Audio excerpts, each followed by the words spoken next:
الحمد للہ رب العالمین والصلاة والسلام علی سید الانبیاء والمرسلین وعلی آلہ واصحابہ اجمعین اما بعد اعوذ باللہ من الشیطان الرجیم ورفعنا لك ذکرک صدق اللہ العلی العظیم۔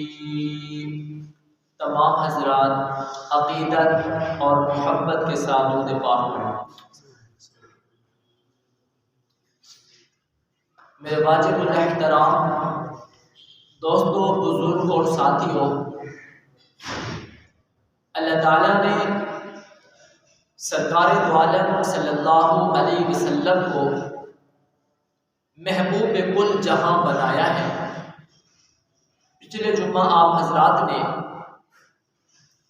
حضور کے ساتھ نباتات کی محبت، جمادات کی محبت اور حیوانات کی محبت کے بارے میں سنا تھا۔ آج آپ حضرات کے سامنے انسانوں کی محبت سرکار دو عالم صلی اللہ علیہ وسلم کے ساتھ کیسی تھی، اس کا ذکر کرنا چاہوں گا۔ پہلے سمجھیں محبت اور عشق کس کو کہتے ہیں۔ حضرت جنید بغدادی رحمۃ اللہ علیہ فرماتے ہیں محبت کہتے ہیں محبوب کی صفات محب میں آ جائیں۔ محبت کہتی ہے اپنے آپ کو محبوب کی صفات کے مطابق ڈھال لینے کو محبت کہتے ہیں۔ اور باہدا کہتے ہیں محبت کی کیفیت لفظوں میں بیان نہیں کی جا سکتی۔ اور عشق، محبت جب حد سے بڑھ جائے اس کا نام عشق ہے۔ اور عشق مصطفیٰ ایک بنیاد ہے، اور عشق مصطفیٰ ایک ضرورت ہے، عشق مصطفیٰ ایک نعمت ہے، عشق مصطفیٰ ایک دولت ہے، عشق مصطفیٰ جنت کا راستہ ہے۔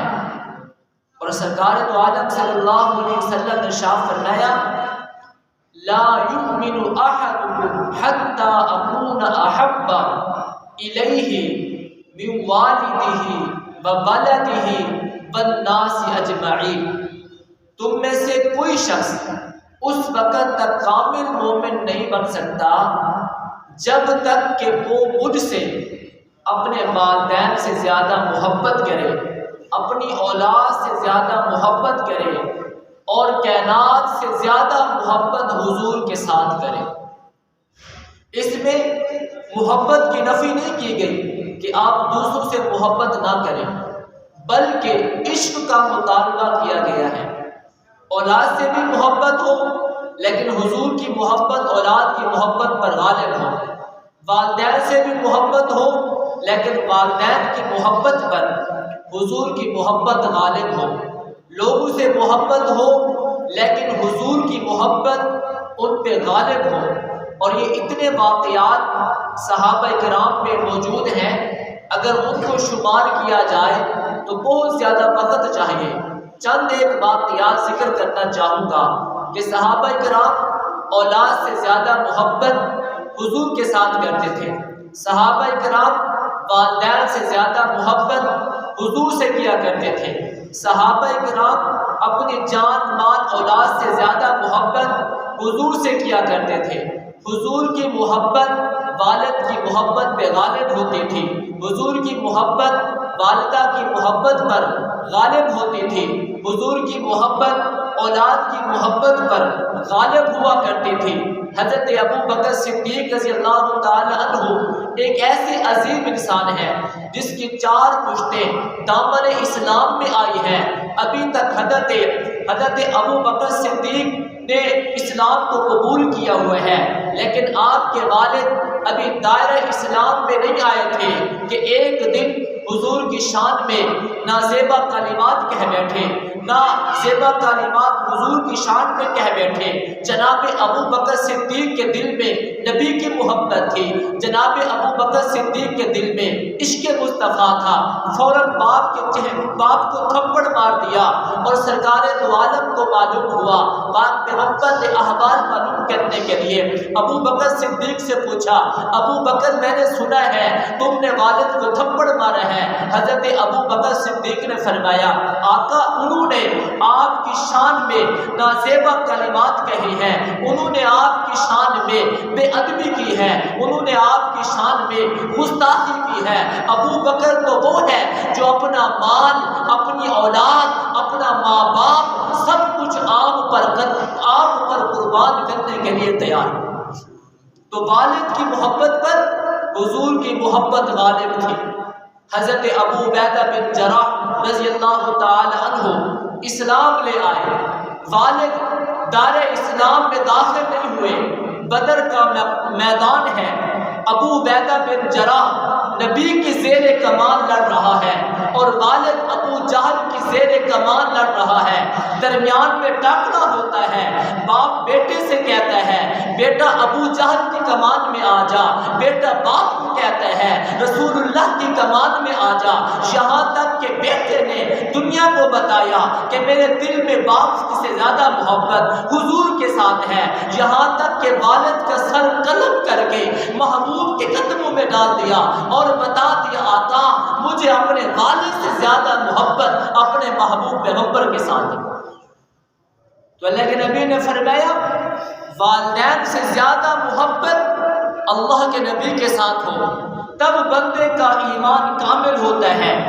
حضرت سعد بن ابی وقاص رضی اللہ تعالی عنہ، آپ کی والدہ جب آپ مسلمان ہوئے تو والدہ نے کھانا پینا چھوڑ دیا، اور صاف ظاہر ہے کہ اولاد کو والدہ سے زیادہ محبت ہوتی ہے۔ والدہ نے کھانا پینا چھوڑ دیا، بیٹا کھانا لے کر جاتا ہے، ماں کھانا کھا لے، ماں مطالبہ کرتی ہے جب تک محمد کے دین کو نہیں چھوڑے گا میں کھانا نہیں کھاؤں گی، جب تک محمد کے دامن کو نہیں چھوڑے گا میں پانی نہیں پیوں گی۔ حضرت سعد بن ابی وقاص ماں کو سمجھاتے ہیں، جبرن کھانا کھلاتے ہیں، جبرن پانی پلاتے ہیں، لیکن ماں کہتی ہے بیٹا سعد جب تک تو محمد کے دین کو نہیں چھوڑے گا، جب تک محمد کے دامن کو نہیں چھوڑے گا میں کھانا بھی نہیں کھاؤں گی، پانی بھی نہیں پیوں گی، میں اسی طرح بھوکی مر جاؤں گی۔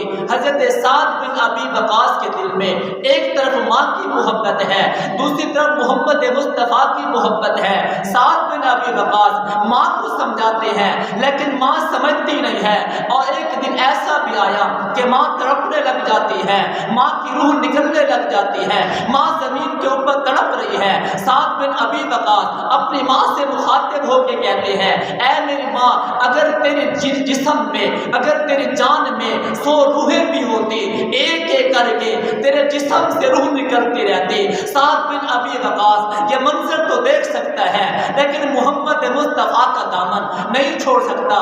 دوسرے لفظوں میں یوں کہنا چاہوں گا اے ماں اگر میری 100 مائیں ہوتی میں ایک ایک ماں کو محمد کے دین پہ قربان کر سکتا ہوں، لیکن محمد کا دامن نہیں چھوڑ سکتا، محمد سے علیحدگی اختیار نہیں کر سکتا۔ بتایا کہ والدہ سے محبت زیادہ مجھے حضور کے ساتھ ہے، تو اللہ کے نبی نے بھی یہی فرمایا اپنے نبی کے ساتھ عشق ہونا چاہیے، والدہ سے زیادہ محبت نبی کے ساتھ ہونی چاہیے، والد سے زیادہ محبت نبی کے ساتھ ہونی چاہیے، اولاد سے زیادہ محبت نبی کے ساتھ ہونی چاہیے۔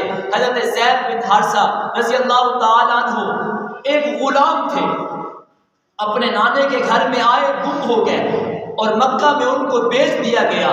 حکیم بن حزام نے حضرت خدیجہ کے لیے خرید لیا، اور یہ نوجوان غلام جب حضرت خدیجہ کے گھر میں آتا ہے حضور نے فرمایا خدیجہ یہ غلام مجھے اچھا لگتا ہے، حضرت خدیجہ نے ہبہ کر دیا۔ پاک پیغمبر نے اسی وقت حضرت زید بن حارثہ کو آزاد کر دیا۔ جب ماں باپ کو پتہ چلا کہ ہمارا بیٹا مکہ میں ہے اور محمد مصطفیٰ کے گھر میں کھیل رہا ہے، محمد مصطفیٰ کا غلام بن چکا ہے، چچا بھی علاقے سے چلا، باپ بھی علاقے سے چلا اور محمد مصطفیٰ کے دامن میں آتے ہیں، وہ آ کر کہتے ہیں یا رسول اللہ، ہم نے سنا ہے آپ بڑے کریم ہیں، ہم نے سنا ہے آپ بڑے رحیم ہیں، اللہ کے رسول یہ ہمارا بیٹا زید ہے، اس کی جدائی میں اس کی ماں بھی روتی ہے، اس کی جدائی میں اس کا بھائی بھی روتا ہے، اس کی جدائی میں اس کی بہن بھی روتی ہے، اس کی جدائی میں اس کے رشتہ دار بھی روتے ہیں، آقا ہم فدیہ دینے کے لیے تیار ہیں، قیمت دینے کے لیے تیار ہیں، ہمارے زید کو رہا کر دیجئے، ہمارا زید ہمارے ساتھ چلا جائے۔ پاک پیغمبر نے فرمایا جب تم نے مجھے کریم کہا، جب تم نے مجھے رحیم کہا، واقعتاً رب نے مجھے رحیم بھی بنایا ہے، رب نے مجھے کریم بھی بنایا ہے، لیکن میں زید کے بدلے میں قیمت نہیں لیتا، زید با اختیار ہے، اسے اختیار دیتا ہوں، ایک طرف والد ہے، ایک طرف چچا ہے، ایک طرف ماں ہے، ایک طرف قبیلہ ہے، ایک طرف رشتہ دار ہے اور دوسری طرف رحمت دو عالم ہے، محمد مصطفیٰ ہے، احمد مجتبیٰ ہے، ساقی کوثر ہے، شافع محشر ہے۔ حضرت زید سے حضور نے فرمایا زید جانتے ہو یہ کون ہے؟ حضرت زید نے فرمایا آقا یہ میرے چچا ہیں۔ حضور نے فرمایا زید جانتے ہو یہ کون ہے؟ فرمایا یہ میرا باپ ہے۔ فرمایا زید تجھے لینے کے لیے آئے ہیں، کیا تو ان کے ساتھ واپس جانا چاہتا ہے؟ حضرت زید نے فرمایا آقا میں گھر نہیں جاؤں گا، میں آپ کی غلامی میں مرنا چاہتا ہوں۔ باپ نے کہا بیٹا اپنے قبیلے میں چل، وہ تیرا اپنا قبیلہ ہے، یہاں تیرا قبیلہ کوئی نہیں ہے، وہاں وہ تیرا اپنا وطن ہے، یہ تیرا اپنا وطن نہیں ہے، وہاں تیرا باپ ہے، یہاں تیرا باپ کوئی نہیں ہے، وہاں تیری والدہ ہے، یہاں تیری والدہ کوئی نہیں ہے، وہاں تیرے دوست ہیں، یہاں تیرے دوست نہیں ہے، وہاں تیرا اپنا قبیلہ ہے، یہاں تیرا قبیلہ نہیں ہے۔ اور پکی بات یہ ہے اے زید وہاں تو آزاد ہے، یہاں تو غلام ہے۔ زید نے فرمایا تیرے گھر کی آزادی پہ محمد کی غلامی کو قربان کرتا ہوں، میں محمد مصطفیٰ کی غلامی میں بننا چاہتا ہوں۔ باپ تیرے گھر کی آزادی نہیں چاہیے، محمد مصطفیٰ کے گھر کی غلامی چاہیے۔ باپ کو ایسے چھوڑ دیا، کہا میں نہیں جا سکتا، میں محمد کے دامن کو نہیں چھوڑ سکتا، محمد کی غلامی کو نہیں چھوڑ سکتا۔ ارے محمد کی غلامی میں آنے کے لیے تو بادشاہ اپنی بادشاہت کو چھوڑ کے چلے آئے، محمد کی غلامی میں آنے کے لیے قیمتی لباس پہننے والا مصعب بن عمیر قیمتی لباسوں کو چھوڑ کر محمد کی غلامی میں آتا ہوا نظر آیا ہے۔ یہ قبیلے کا ایک بادشاہ ہے، اسے طفیل بن عمر دوسی کہتے ہیں۔ جب مکہ مکرمہ میں آیا بڑا ذہین بھی تھا، بڑا فطین بھی تھا، بڑا شاعر بھی تھا، بڑا سمجھدار بھی تھا۔ مکہ کے لوگوں نے کہا طفیل یہاں پر ایک ساحر رہتا ہے، یہاں پر ایک جادوگر رہتا ہے، اگر تیری اس کے ساتھ ملاقات ہو جائے تو اس کی کلام کو نہ سننا، خدا کی قسم جو اس سے کلام کرتا ہے وہ اس کا دیوانہ ہو جاتا ہے، وہ اس کا پروانہ ہو جاتا ہے، وہ اس کا مستانہ ہو جاتا ہے۔ طفیل کہتے ہیں میں نے اپنے کانوں میں روئی کو ڈال دیا تاکہ جب اس آدمی سے ملو تو اس سے کلام نہ کر سکوں، اس کی بات کو نہ سن سکوں۔ حضرت طفیل کہتے ہیں میں نے روئی کانوں میں ڈالی اور میں کعبۃ اللہ میں چل پڑا، راستے میں میری ملاقات محمد مصطفیٰ کے ساتھ ہو جاتی ہے، میں نے اس کا کلام سنا، اس سے بات کی، اس کے اخلاق کو دیکھا، اس کے حسن و جمال کو دیکھا، اس کی محبت کو دیکھا، اس کی اداؤں کو دیکھا، اس کی رعنائیوں کو دیکھا، اس کی گفتگو کو دیکھا۔ حضرت طفیل کہتے ہیں ارے طفیل تو شاعر آدمی ہے، تجھے تو پتہ چل جانا چاہیے محمد جو کلام کر رہا ہے وہ اس کا اپنا کلام نہیں لگتا، یہ شاعرانہ کلام بھی نہیں ہے، یہ مجنون کا کلام بھی نہیں ہے، یہ دیوانوں کا کلام بھی نہیں ہے، یہ رب کا کلام لگتا ہے۔ حضرت طفیل اسی وقت ایمان لاتے ہیں، ایمان لانے کے بعد قبیلے واپس جاتے ہیں، والد کو بھی ساتھ لاتے ہیں، والدہ کو بھی ساتھ لاتے ہیں، بیوی کو بھی ساتھ لاتے ہیں۔ محمد مصطفیٰ نے فرمایا طفیل وہاں تو آزاد تھا، طفیل وہاں تو بادشاہ تھا، طفیل وہاں پہ تو ریاست کا مالک تھا، طفیل وہاں پہ تو شہزادہ تھا، اور یہاں محمد کی غلامی میں آیا ہے۔ طفیل نے کہا آقا وہ بادشاہت تھا، وہ سونا چاندی تھے، وہ ریاست تھی، وہ حکومت تھی، لیکن جتنا مزہ آپ کی غلامی میں ہے وہ آزادی میں نہیں ہے، جتنا مزہ آپ کی غلامی میں ہے وہ ریاست میں نہیں ہے، جتنا مزہ آپ کی غلامی میں ہے وہ بادشاہت میں نہیں ہے۔ آقا آج کے بعد آپ کی غلامی میں مرنا چاہتا ہوں۔ اس غلامی میں ملتا کیا ہے؟ اس غلامی میں ملتا کیا ہے؟ ہاں، اس غلامی میں سونا نہیں ملتا، اس غلامی میں عزت ملتی ہے، اس غلامی میں جنت کے محل ملتے ہیں، اس غلامی میں جنت کے محل ملتے ہیں۔ پاک پیغمبر نے فرمایا میں جنت میں گیا، میں نے جنت کو دیکھا کہ ایک نہر کے اوپر ایک عورت وضو کر رہی تھی، ایک حور وضو کر رہی تھی، میں نے اس کے حسن و جمال کو دیکھا، وہ سنہرے رنگ کی تھی، اچھی زلفوں والی تھی، خوبصورت تھی۔ میں نے اس سے پوچھا ارے حور بتا تو کس کے لیے پیدا کی گئی ہے؟ تو اس حور نے کہا اللہ کے پاک پیغمبر کیا بتاؤں میں کس کے لیے پیدا کی گئی ہوں؟ آپ کے غلام زید بن حارثہ کے لیے پیدا کی گئی۔ غلامی میں جنت ملتی ہے، غلامی میں محل ملتے ہیں۔ پاک پیغمبر فرماتے ہیں میں جنت میں گیا، جنت کے محلات کو دیکھ رہا تھا، جنت کی نہروں کو دیکھ رہا تھا، جنت کی حوروں کو دیکھ رہا تھا۔ ارے چلتے چلتے جنت میں نے ایک محل دیکھا، اس سے آواز آ رہی تھی، میں نے پوچھا بتاؤ یہ کس کا محل ہے؟ مجھے بتانے والے نے بتایا یہ آپ کے غلام عمر کا محل ہے۔ پاک پیغمبر نے فرمایا یہ عمر کا محل ہے۔ عمر میرے دل نے چاہا تیرے محل کو دیکھتا، عمر میرے دل نے چاہا تیرے محل میں جاؤں، لیکن تیری غیرت مجھے یاد آ گئی۔ حضرت عمر نے فرمایا آقا سبھی کچھ تو ملا، آپ کی غلامی کی برکت سے ہے، اگر آپ میرے محل میں چلے جاتے تو میرے لیے اعزاز ہو جاتا۔ میں نے کہا دنیا میں کوئی کسی کی غلامی کرتا ہے تولا سونا بھی نہیں ملتا، جو محمد کی غلامی میں آ جاتا ہے رب تعالی جنت میں اس کے لیے سونے کے محل بنا دیتا ہے۔ سونے کے محل ملتے ہیں محمد کی غلامی میں۔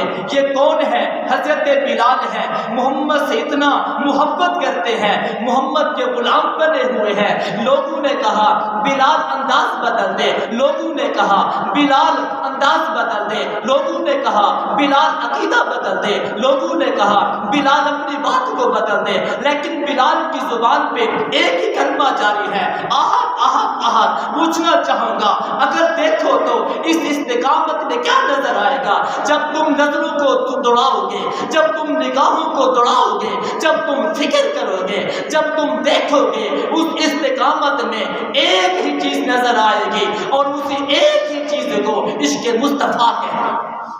اسی ایک چیز کو عشق مصطفیٰ کہتے ہیں۔ جس کے دل میں عشق نہیں ہوتا اس کا دل خالی ہوتا ہے۔ خدا کی قسم دنیا میں سب سے بڑی دولت عشق مصطفیٰ ہے، غلامی مصطفیٰ ہے۔ جس کے دل میں عشق نہیں اس کے دل میں کچھ بھی نہیں ہے۔ شاعر نے بھی تڑپ کے کہا اس راہ عشق تے ٹرنا بڑا اوکھا، جے کوئی ٹرے تے یار ملا دیتا ہے۔ راہ عشق پہ چلنا بڑا اوکھا ہے، راہ عشق پہ چلنا بڑی مصیبت کی بات ہے، راہ عشق میں چلنا یہ بڑا کٹھن راستہ ہے۔ جو بھی اس راہ میں چلتا ہے اسے یاد بھی مل جاتا ہے۔ ابو بکر کو صداقت ملتی ہے عشق مصطفیٰ کی وجہ سے، عمر کو عدالت ملتی ہے عشق مصطفیٰ کی وجہ سے، عثمان کو سخاوت ملتی ہے عشق مصطفیٰ کی وجہ سے، علی کو حیا ملتا ہے عشق مصطفیٰ کی وجہ سے، بلال کو عشق ملتا ہے عشق مصطفیٰ کی وجہ سے، معاویہ کو تدبر ملتا ہے عشق مصطفیٰ کی وجہ سے، امیر حمزہ کو فضیلت ملتی ہے عشق مصطفیٰ کی وجہ سے۔ راہ عشق تے ٹرنا بڑا اوکھا، جے کوئی چلے تے یار ملا دیتا ہے۔ اس راہ پہ چلنے والا مشکل میں آ جاتا ہے، اس راہ پہ چلنے والا مصیبت میں آ جاتا ہے۔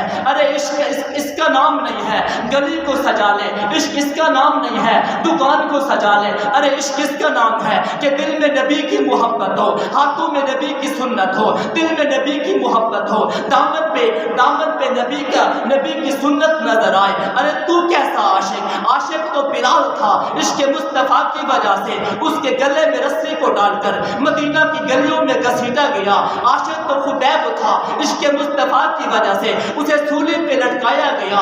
عاشق تو خباب تھا جس کی کمر سے چربی پگھلتی ہوئی آپ کو بجھا رہی تھی۔ ارے عاشق کا تو سمیہ تھی جس کے جسم کے 2 ٹکڑے کر دیے گئے. عاشق تو خبیب تھا جو پھانسی کے پھندے پہ چڑھ گیا لیکن محمد مصطفیٰ کو نہ چھوڑا.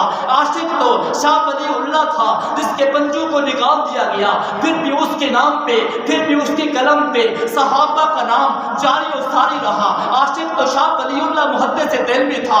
عاشق تو غازی بن نانوتوی تھا جو مدینہ کے سنگلاخ پہاڑوں کے اوپر بھی اپنے جوتے نہیں پہنتا. عاشق تو امام اعظم ابو حنیفہ تھا جو مدینہ میں رہتا ہے تو اپنا بول براز بھی نہیں کرتا کہیں ایسا نہ ہو کہ نبی کے مدینے کی بے ادبی ہو جائے، نبی کے مدینے کا احترام بے احترامی نہ ہو جائے. ارے عاشق تو مولا رشید احمد کو وہی تھا، مدینے سے خاک شفا آئے اسے اپنے سرمے میں ملا ڈالتا ہے اور پھر کیا کہتا ہے، اے کہ جمال محفل زینت حیات، دونوں جہانوں کی رونقیں تیرے حسن کی زکات، دونوں جہانوں کی رونقیں تیرے حسن کی زکات. تیری جبی سے آشکار پر توے ذات کا فروغ، تیرے کوچے کا غبار سرمہ چشمے کے نار. پست و بلند کے لیے عام ہے تیری رحمتیں، پست و بلند کے لیے عام ہے تیری رحمتیں. عرش سے فرش سے تجھ پر سلام و سلام. عاشق تو سید عطاءاللہ شاہ صاحب بخاری تھے جس کی ساری زندگی ختم نبوت کے لیے جیل میں گزر جاتی ہے.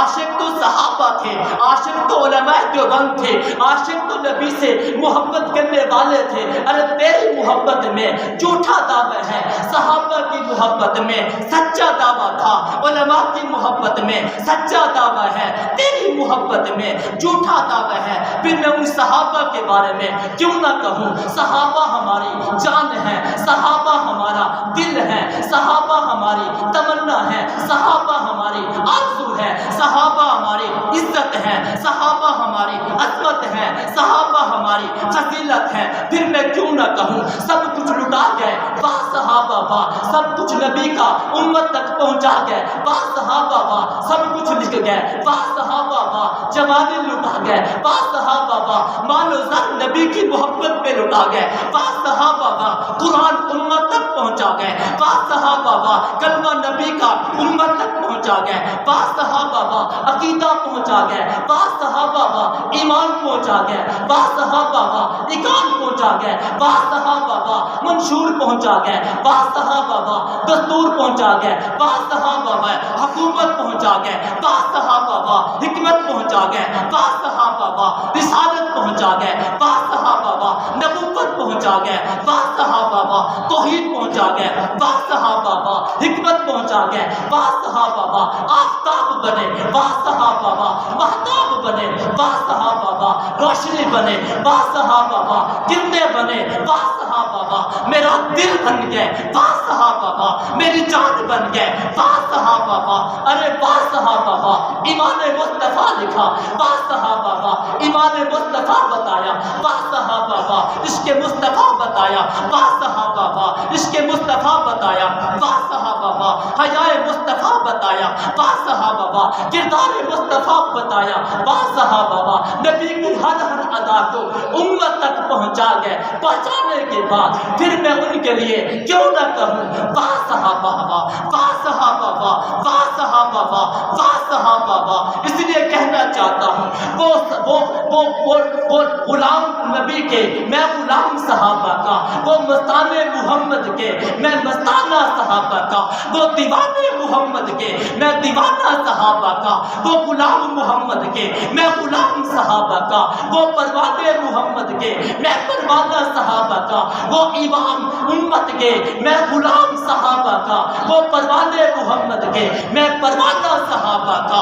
ہاں ہاں جنت امت تک پہنچا گئے صحابہ با صحابہ با، جنت کو دیکھا با صحابہ با، جن کے رب نے قرآن میں کہا اولئک هم المفلحون با صحابہ با، جن کے بارے میں رب نے قرآن میں کہا رضی اللہ عنہم ورضوا عنہ با صحابہ با، جن کے بارے میں رب نے کہا اولئک ھدی من ربہم واولئک هم المفلحون با صحابہ با، جن کے بارے میں قرآن میں رب نے کہا کرام بررہ با صحابہ با، جن کو رب نے کہا فضل من اللہ